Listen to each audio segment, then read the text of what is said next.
एक लड़की की प्यार की दुख भरी कहानी। एक लड़की थी, बहुत ही खूबसूरत। जितनी वह सुंदर थी उतनी ही ईमानदार। ना किसी से झूठ बोलना, ना किसी से फालतू की बातें करना, बस अपने काम से काम रखना। उसी क्लास में एक लड़का था। वह मन ही मन उसे बहुत प्यार करता था। लड़का अक्सर उसके छोटे मोटे काम कर दिया करता था। बदले में जब लड़की मुस्कुराकर थैंक यू कहती थी तो लड़के की खुशी की सीमा नहीं रहती थी। एक बार की बात है, दोनों लोग साथ साथ घर जा रहे थे, तभी ज़ोरदार बारिश होने लगी। दोनों को एक पेड़ के नीचे रुकना पड़ा। पेड़ बहुत छोटा था। बारिश की बूंदें छन छन कर उसे नीचे आ रही थी। ऐसे में बारिश से बचने के लिए दोनों ने एक दूसरे के बेहद करीब आ गए। लड़की को इतने करीब पाकर लड़का अपने जज्बातों पर काबू न रख सका। उसके लड़की को प्रपोज कर दिया। लड़की भी मन ही मन उसको चाहती थी, इसलिए वह भी राज़ी हो गई और इस तरह दोनों का प्यार परवान चढ़ने लगा। एक बार की बात है, लड़की उसी पेड़ के नीचे लड़के का इंतज़ार कर रही थी। लड़का बहुत देर से आया। उसे देखकर लड़की नाराज़गी से बोली, तुम इतनी देर से क्यों आए? मेरी तो जान ही निकल गई थी।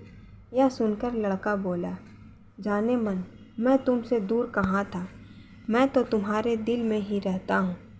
तुम्हें यकीन ना हो तो अपने दिल से पूछ लो। लड़के की इस प्यारी सी बात को सुनकर लड़की अपना सारा गुस्सा भूल गई और वह दौड़कर लड़के से लिपट गई। एक दिन दोनों लोग उसी पेड़ के नीचे बैठे बातें कर रहे थे। लड़की पेड़ के सहारे बैठी थी और लड़का उसकी गोद में सर रखकर लेटा हुआ था। तभी लड़की बोली, जानू, अब तुम्हारी जुदाई मुझसे बर्दाश्त नहीं होती। तुम्हारे बिना एक पल भी मुझे 100 साल के बराबर लगता है। तुम मुझसे शादी कर लो, नहीं तो मैं मर जाऊंगी। लड़के ने झट से लड़की के मुंह पर अपना हाथ रख दिया और बोला, मेरी जान, ऐसी बात मत किया करो। अगर तुम्हें कुछ हो गया तो मैं कैसे ज़िंदा रहूँगा?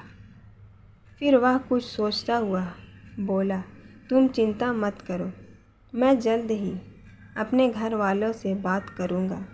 धीरे धीरे काफ़ी समय बीत गया। एक दिन की बात है, दोनों लोग उसी पेड़ के नीचे बैठे हुए थे। उस समय लड़के का चेहरा उतरा हुआ था। लड़की के पूछने पर वह रुआंसा होकर बोला, जान, मैंने अपने घर वालों को बहुत समझाया पर वे हमारी शादी के लिए तैयार नहीं हैं। उन्होंने मेरी शादी कहीं और पक्की कर दी है। यह सुनकर लड़की का कलेजा फट गया। उसका मन हुआ कि वह ज़ोर ज़ोर से रोए, लेकिन उसने अपने जज्बात पर काबू पा लिए और बोली, मैंने तुमसे सच्चा प्यार किया है। मैं तुम्हें कभी भुला नहीं सकती। प्लीज़ मुझे माफ़ कर देना। लड़का धीरे से बोला, वैसे अगर तुम चाहो तो अब से हम एक अच्छे दोस्त रह सकते हैं। लड़की यह सुनकर ज़ोर ज़ोर से रोने लगी। लड़के ने उसे समझाया और फिर दोनों रोते हुए अपने अपने घर चले गए। देखते ही देखते लड़की की शादी का दिन आ गया। लड़के को यकीन था कि उसकी शादी में उसकी दोस्त ज़रूर आएगी, पर ऐसा नहीं हुआ। हाँ, लड़की का भेजा हुआ एक गिफ्ट पैक उसे ज़रूर मिला। लड़के ने कांपते हाथों से उसे खोला। उसे देखते ही वह बेहोश हो गया। गिफ्ट पैक में और कुछ नहीं, खून से लथपथ लड़की का दिल रखा हुआ था और साथ ही में थी एक चिट्ठी जिसमें लिखा हुआ था, अरे पागल, अपना दिल तो लेते जा, वरना अपनी पत्नी को क्या देगा। दोस्तों, हमारी ज़िंदगी का सबसे खूबसूरत एहसास प्यार ही है, जो हमको आपको हर किसी को होता है। पर क्या हम उनको अपना पाते हैं? कभी हम गलत तो कभी साथी गलत, दोनों सही तो घर वाले गलत। पर क्या प्यार गलत होता है? नहीं तो मित्रों, प्यार करो लेकिन खिलवाड़ मत करो। बदले में जब लड़की मुस्कुराकर थैंक यू कहती थी तो लड़के की खुशी की सीमा नहीं रहती।